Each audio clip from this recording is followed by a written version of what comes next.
Buksan ang puso ko, ang aking puso.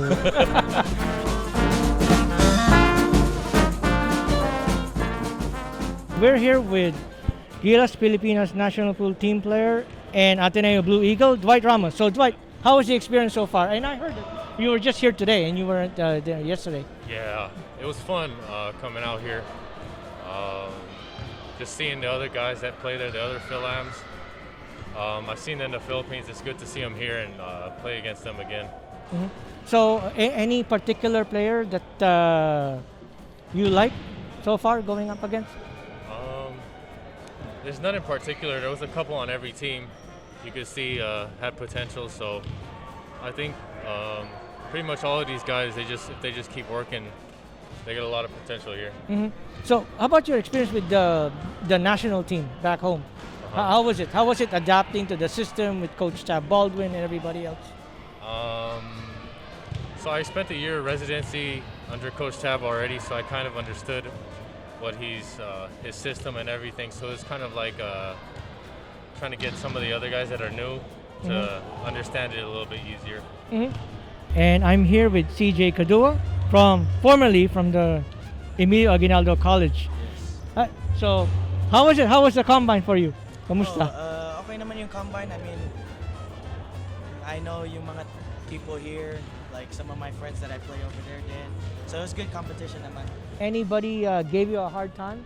Gave you a challenge around here? I would say the pros that showed up definitely gave us a challenge. There's Brandon Rosser, we got Chris, they played on the A-Lab, and then I was going a little bit at AJ over there. AJ is pretty tough. Yeah, he's pretty strong. I mean, I'm sure yung mga kababayan natin there in the Philippines, they know who Dwight Ramos is. He's one of the upcoming stars, so it's also good to play against him.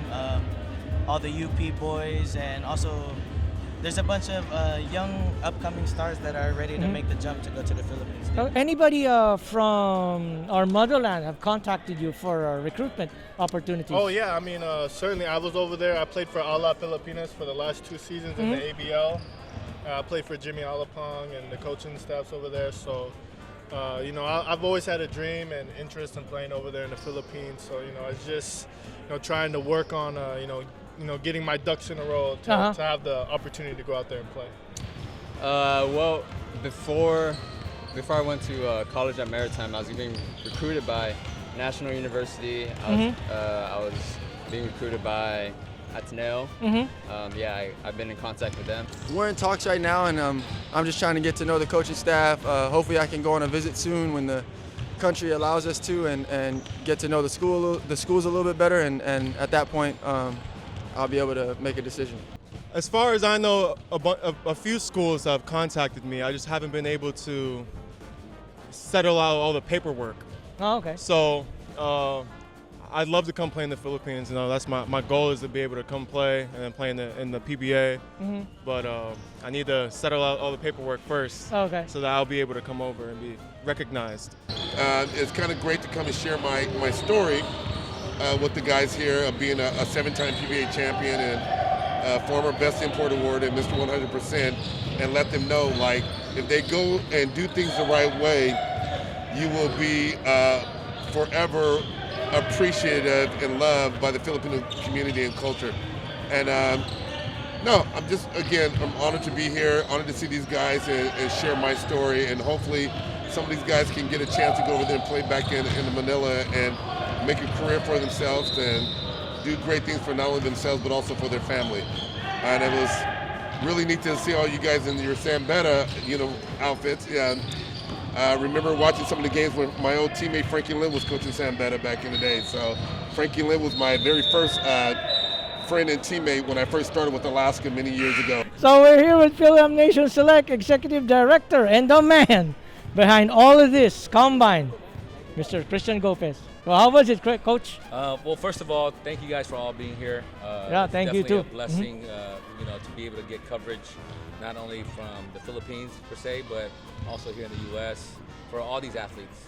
I think the number one goal here for these athletes is the exposure. And I believe that once more and more athletes can get that exposure, more and more coaches and and directors around the world can see these talent. Mhm. You know. So far, do you have any particular player that stands out? You know what? I would have to say Xavier Lucero, Mm-hmm. 6'7" kid from Cal Maritime. Mhm. And I'm not being biased because, obviously he went to my school that I Right, went to. right. So, for him to be out here, especially coming from the Bay, in a very short notice, they were able to make the arrangement, and for him to compete with these guys, I mean, to me, it was definitely a success for him to compete at the highest level the way he plays. And for the Phil Americans that are not here, who would like to expand their horizons, maybe play for the motherland, what do you want to say to them? You know what? The number one thing is get your paperwork. That's the number one thing I would let every parent know. Do it before 16 years old when they're a minor. I think that's the biggest hurdle in a lot of athletes that are trying to play back home in the Philippines. But if there is a goal to play elsewhere, maybe in Asia or Europe, which I think is definitely doable, or even here in the G League or more hopefully in the NBA, then the only thing that you got to have is the talent. Yeah, right. The exposure that, just like any American would have. All right, there you have it. FilAm Nation Select Executive Director and Player Development Coach, Mr. Christian Gopez. Thank you, Coach. Thank you. All right.